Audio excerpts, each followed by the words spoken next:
blocking your sights. So that's why there's suppressor height sights. I appreciate these. I actually just like these just to have them.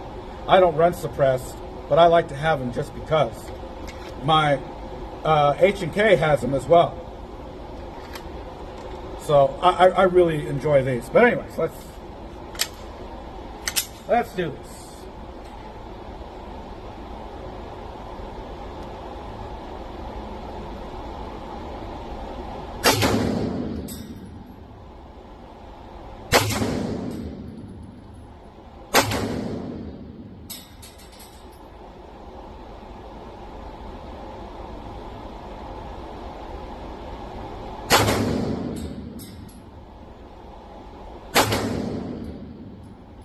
Like two of them got away from me.